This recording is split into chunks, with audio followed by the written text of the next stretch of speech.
Greetings, everyone. Excuse my raspy voice. This is what it sounds like after not talking for hours.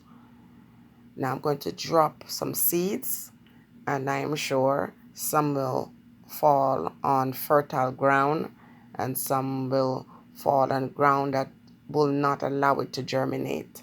And that is okay.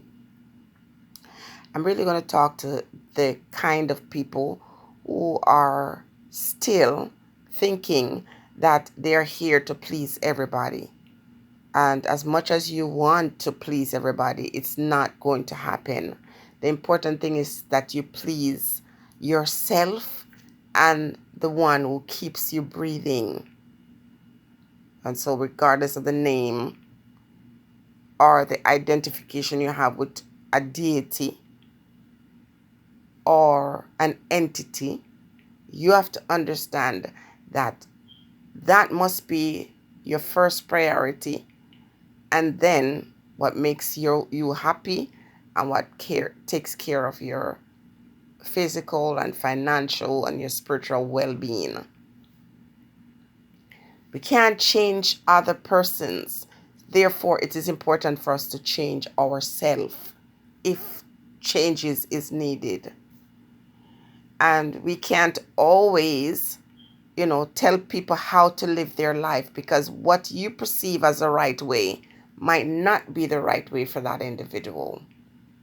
Because I think we're all here on a journey, and sometimes we want to take a group with us, but sometimes there's a leg of the journey where you and you alone must travel. I have tested that too many times to count. I not deliberately test it, but I'm going through something, and when I reach out, no one is available. Every single time, my closest people to me are my family, my children, and my partner. And there are times when I have to go it alone because nature put it in the path that no one is there to assist me. And I'm sitting there. There's a part in the Bible that talks about, this entity that sits in a garden and has all this companionship, but is lonely and cries till the tears turn to blood, and the rest. Now, though I perceive that as a story to teach you a moral lesson and not a real thing, I understand that we have these real experiences in life, that sometimes you're going through it and there's no one there to give you a buffer, no one there to encourage you. And so if you do find someone in your life who can be an encouragement to you, give thanks for that. But just know that sometimes you're going it alone. And sometimes when you're thinking that I'm just going through this by myself, that would add further pressure to you. But you're never alone. When I say you're alone, you're not seeing other physical beings.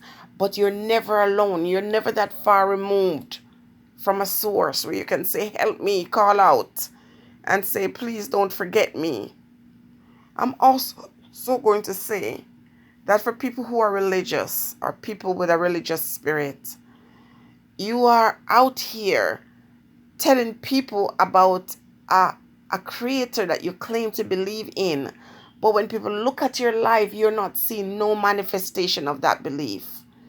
And I have removed myself from any association with anything that doesn't show up for me, or anyone that doesn't show up.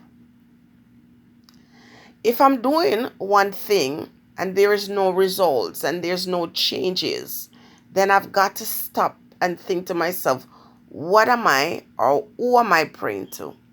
Because regardless of how strong you are, if you keep sending out that prayer, you keep fasting and meditating, and nothing changes in your life, you are doing something wrong. Not the intention is wrong, but the process or the procedure that you're taking. If you understand that all things is available for you, and that all you have to do is ask, and you have to just walk towards whatever it is that you want, and it's yours, you're not going to waste too much time. being concerned about other person's way of doing it, or being concerned about what other people think about how you're doing it. You're wasting your time. Too much energy spent and trying to please other people, trying to, be nice. Because nice guys, listen, I'm not saying go out there and be wicked. I'm just saying this whole idea of being nice is destroying a lot of you. This whole idea of wanting to please everybody and you displease yourself does not make any sense to me. And so I have people that I value, that I love in my life. But even though I love them and I value them, I know when it's important for me to remove myself, to go center myself so I can become creative. I never watch what's going on in anybody's life, except for a moment or two. I come up to celebrate with them their success. And I don't really have to ask too much questions about how you did that, why you did that. It's their process. And when they're celebrating, I celebrate with them too. But I have my process. And over the years, many, many, many years of up and down, and I always stay focused on my goals and what is right for me. And my days of trying to please other people or take into account other person's, opinion of me is long gone, because I have learned a valuable lesson.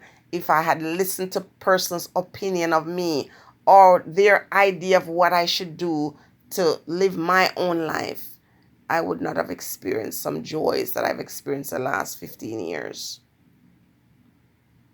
And if I continued on the same path, the same religious path that I was on, I would have been so angry. I would be here saying, where are you, God? Why have you abandoned me?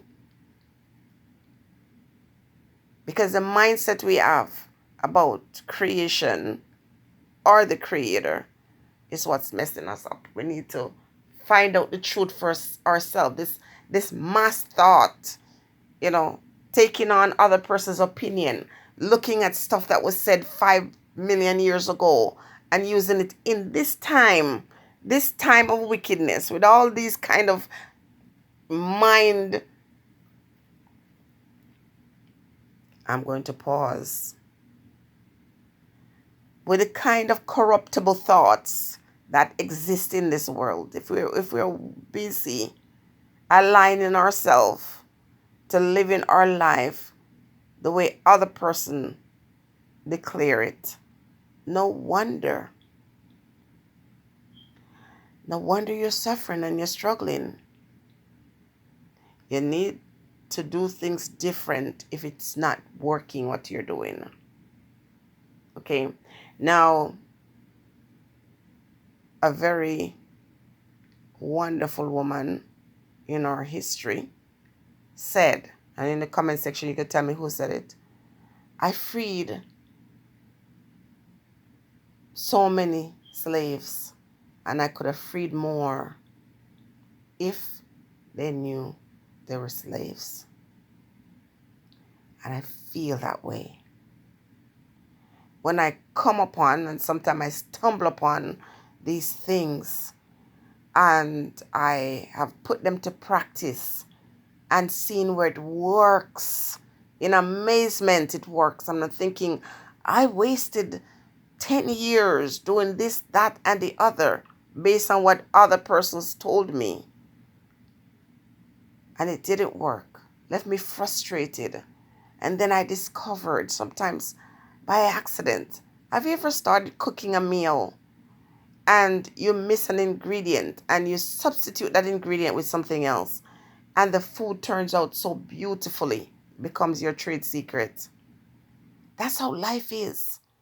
Through your experience, you stumble upon some gems that you can hold on to and say, wow. And so when I stumble upon these things, I'm very mindful of who I share these things with now, because some people, when you share it with them, it's like throwing pearls before swine. You got to be careful about who you're sharing your treasure with. After you've worked hard and you search and you got an open mind, who are you sharing these gems with? Because some will just take it and will just, do all over it. I'll be back with another topic. Until such time, stay blessed.